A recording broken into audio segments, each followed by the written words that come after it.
Hey everyone, today it's Q&A number 19.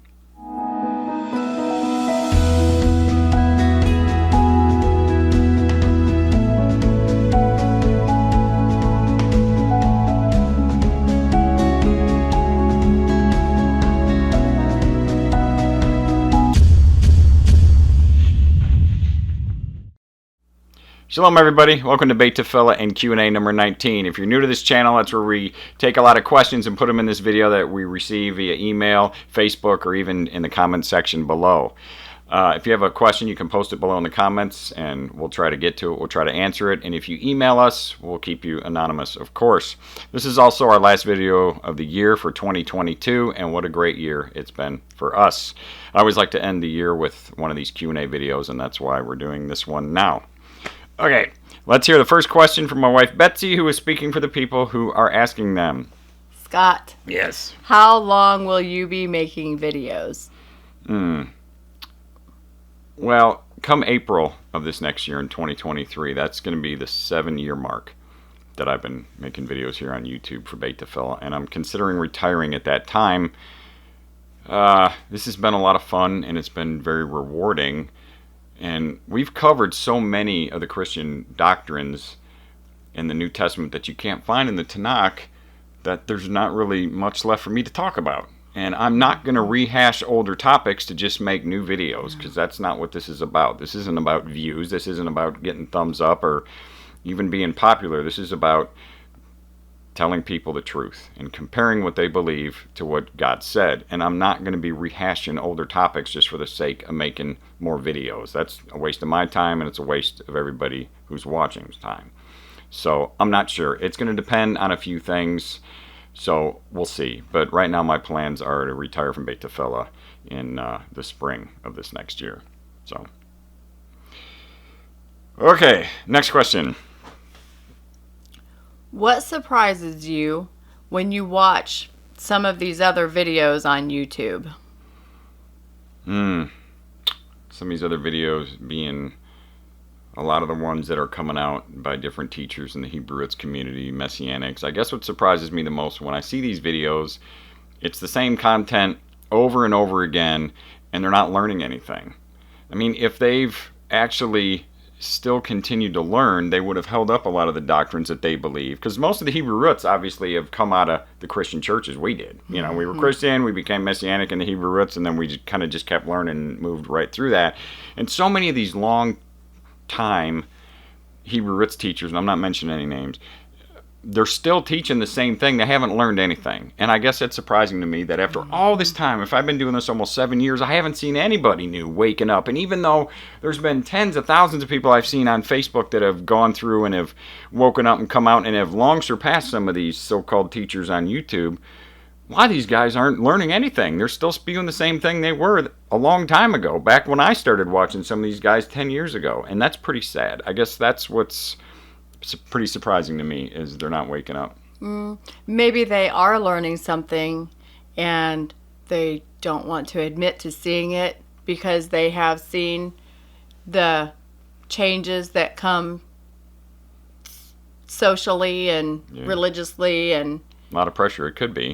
Plus, financially. Well, that's the thing. Financially, is so many of these guys have such a large base of supporters, whether they're getting money through PayPal or Patreon or whatever, that if they start learning something and teaching the truth, they're going to lose a lot of their income. There's one creator I know, and I'm not going to mention any names, so nobody email me or anything. There's one creator I know who won't change what he's talking about or teaching, even though he's learned something about the New Testament that isn't true, because he's afraid of losing his cash flow.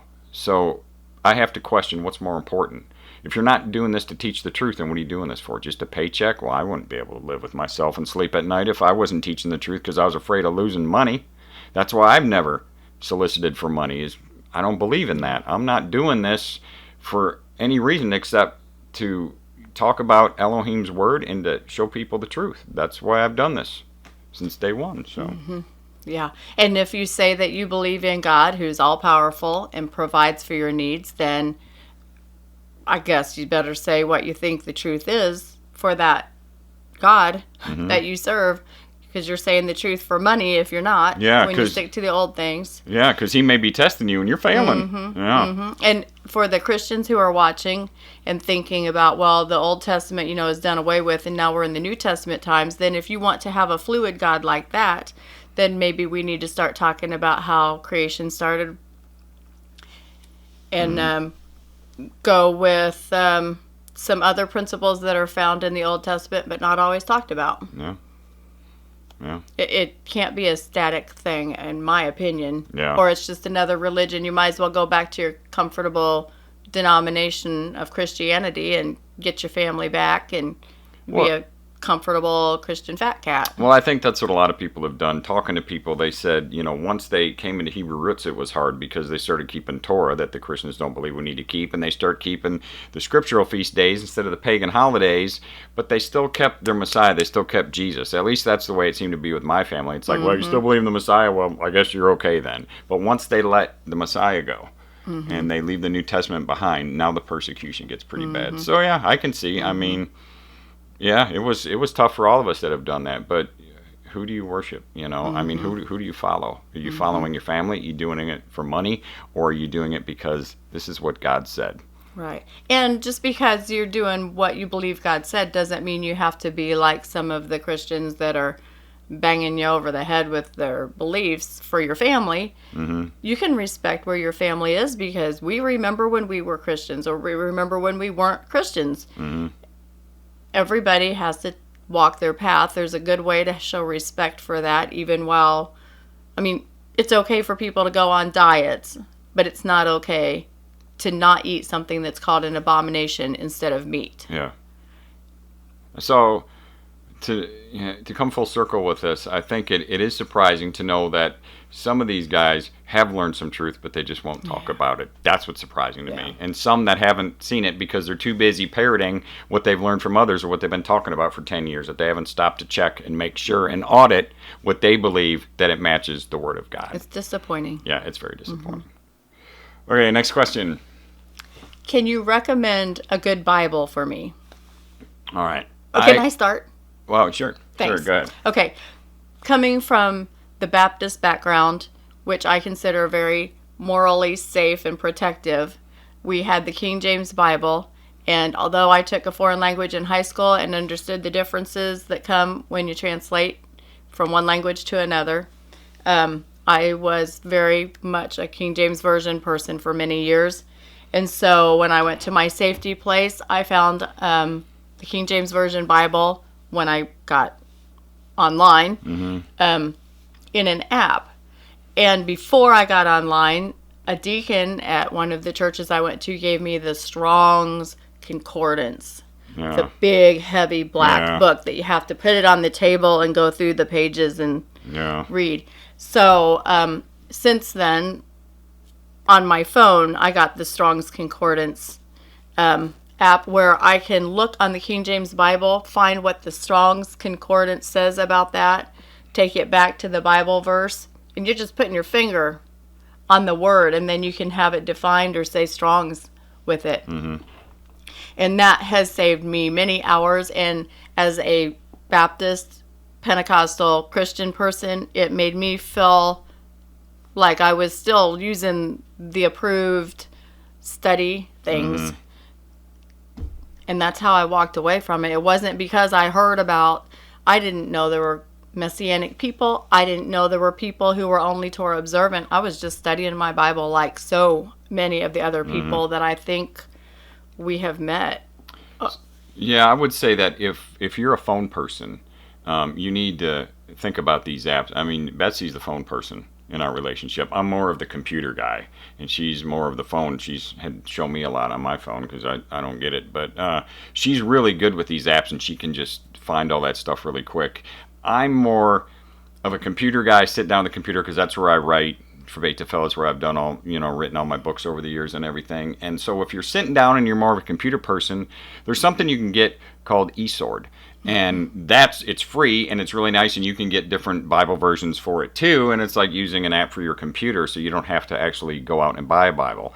But for those who really want to get books, there's a couple I want to talk Can about. I add? Sure. His app, the eSword, is really neat if you're on the computer because you can hover your mouse pointer, Yeah. depending on your Yeah, age, what you yeah. call that. You can hover that over the words, and it will give you the definition strong thing without having to click and wait. Yeah, it brings up like a little dictionary picture, so that's Yeah, true. And that's you convenient. try it out, and I mean, it's free. If you don't like it, delete it. No harm done. But for those who like books, there's one here. It's the Koren Jerusalem Bible. Do not get this book. Get the big print if you can, the large print. Look at how thick this thing is. It's enormous. The book is tiny, and the writing is so small. I mean, I need glasses, and I can hardly even read it with glasses. Koren, it's not Koran. It's Koren, Jerusalem Bible or Jerusalem Tanakh. It's really good, but get the large print. And for a regular one, for the ISR or TS or the Scriptures 2009, I've got this one here. This is the large print. This is my favorite one to read. Now, it does have a New Testament in there, which I don't want to just tear it out and burn it, but I leave it in there so I don't ruin the book, but I ignore it. But you can get this, the TS 2009 or the ISR, also for eSword. I have that on my desk for eSword. So those are the two main ones I want to talk about. I know there's a lot of different Bibles out there, that I have over on the bookshelf, the Hallelujah Scriptures and all that, but a lot of that is pretty messianic too, so I don't recommend it. There's a YouVersion 2009 Bible app that you can choose different versions, and you can do parallel on the app on this YouVersion 2009. It is free. The King James Version Strong's, I think I paid $1.99, and you checked this morning and said it was. Some are $5.99, $4.99, $7.99. Some are free. It depends which one you get. There's a lot of free apps out there too, but then there's other ones that probably don't come with ads and pop-ups, which for a few bucks I think I'd rather get that because that stuff irritates me on my phone. And I like the way I can highlight verses. I can make notes by the individual verses, and I can write notes on entire pages and dictate into my phone for them. Yeah, that makes making Bible notes easy when you can just speak study your really thoughts. quick. Study really quick on her phone. She's pretty impressive with that. We're not supposed to be trying to study quick. No, you know what I mean. Get it done. We got 5 minutes to learn something. Okay, next question. Why do some people think God's name means behold nail, behold hand? They only think that because they were told that, and it's a lie. That's not what God's name means. In our English language, we have acronyms for everything. LOL, FBI, CIA, USA. That's not how Hebrew works, okay? Now they're going to have to listen to what you're saying about them. I guess so. Elohim's name, the Yod He Waw He, also known as the Tetragrammaton, isn't an abbreviation or an acronym. So it doesn't work that way. Hebrew letters are only consonants. They don't have vowels. Okay, you have to understand it in context to be able to understand Hebrew. And the names of the letters in ancient Hebrew were originally common words, like ox or house. They were like pictograms of sorts. It made it easy to understand. It made it easy to remember. And but some of the meanings that modern day missionaries attach to these pictograms are completely wrong. If you're not actually learning Hebrew, you're learning what someone thinks that Hebrew means, and so you're thinking that it's behold nail, behold hand, and they're reading Elohim's name backwards to come up with that and applying things to that name, which isn't at all what it means. So behold nail, behold hand is completely inaccurate. That's not what those letters mean. Okay, not at all. So yeah, that's just more messianic nonsense. Okay, next question. I was watching one of your Q&A videos that you and your wife made, and you referenced something called the third eye. Do you guys really believe that?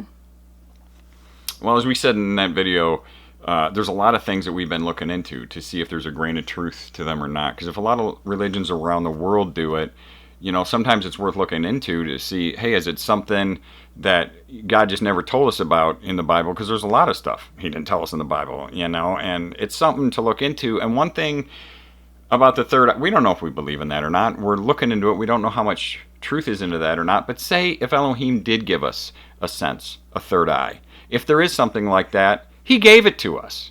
So he created us that way. There's a lot of things scientists don't know about animals, about how they can hibernate for so long, or how they can migrate and how they find their way. How do animals sense things? Like, how do animals sense fear? How do animals sense aggression? They really don't know. So they've got some kind of sense. So did Elohim create us with something like that? We don't know, but it's not wicked. It's not evil to look into it, because it's something Elohim would have created in us. So we don't know if we believe in it or not, like a lot of other things, but we're investigating. We're looking into them. We're seeking knowledge in a lot of these things. Elohim said, look at nature and go to the animals and find knowledge that way too. He didn't describe a lot of things. Like in Proverbs where it says, go to the ant, you sluggard, consider her ways and be wise. Well, how do we get wisdom? By looking at the ant, by watching what Elohim created. So that's something else that we can learn about that he didn't bother to tell us, but he said, go there and look at it.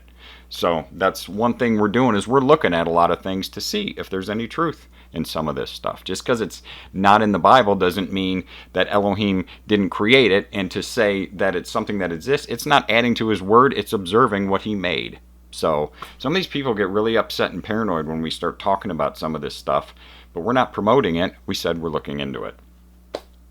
Okay, next question. If you were not born Jewish and you do not know if you have Jewish roots, do you think people who follow the Torah should convert to Judaism?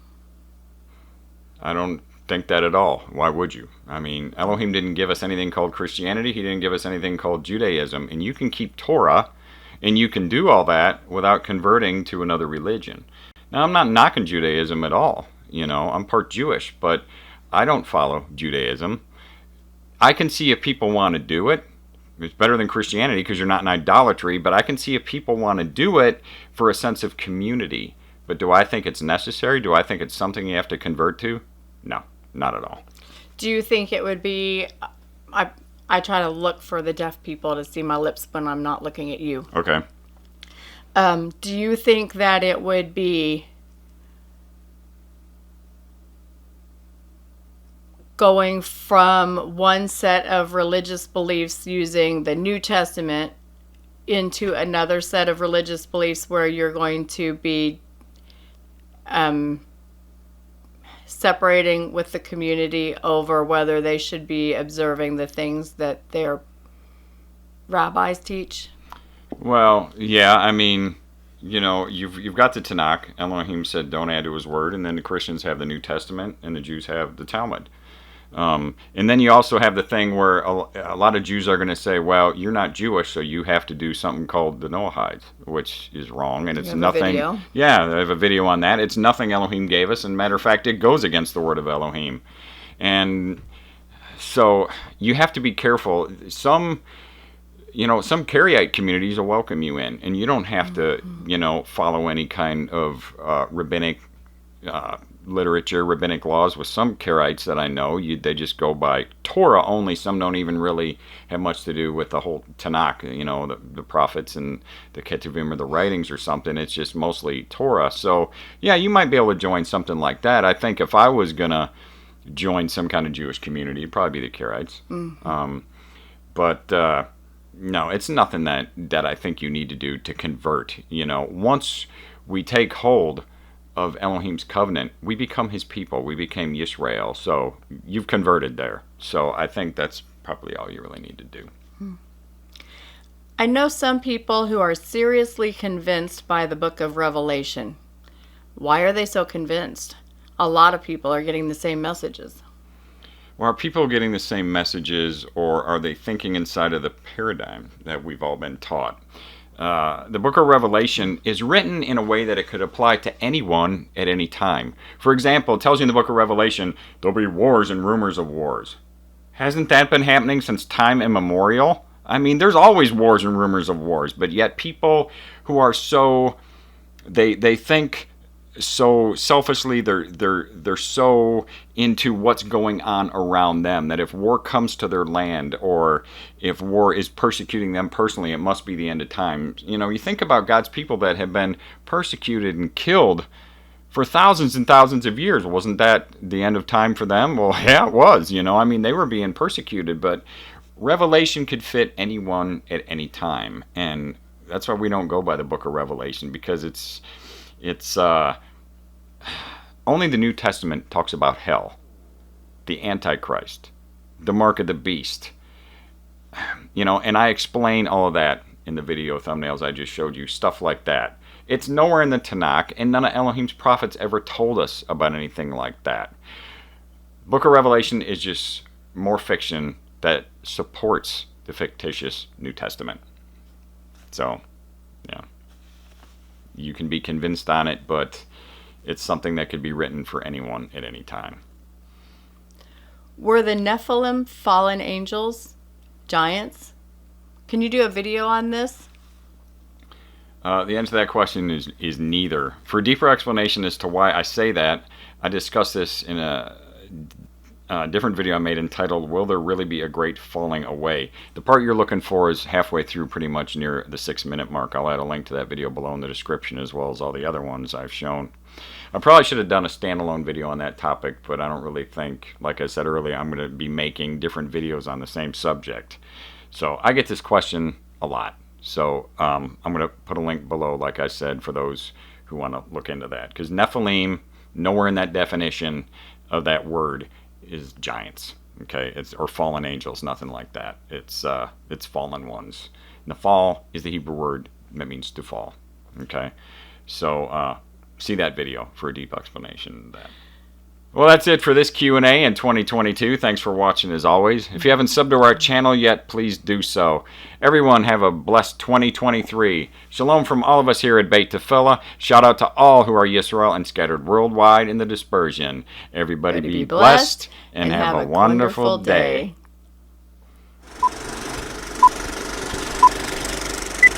Okay, here we go. All right. Maybe you should just crawl up on my lap for this one. Excuse me. Okay. Question number 2. We don't want to talk about it, do we? It's been a year. Hopefully it's gone by now. I better just stop. I better be quiet. I better just stop. Starting to preach. Yeah. Okay. This is question and answer. Next question.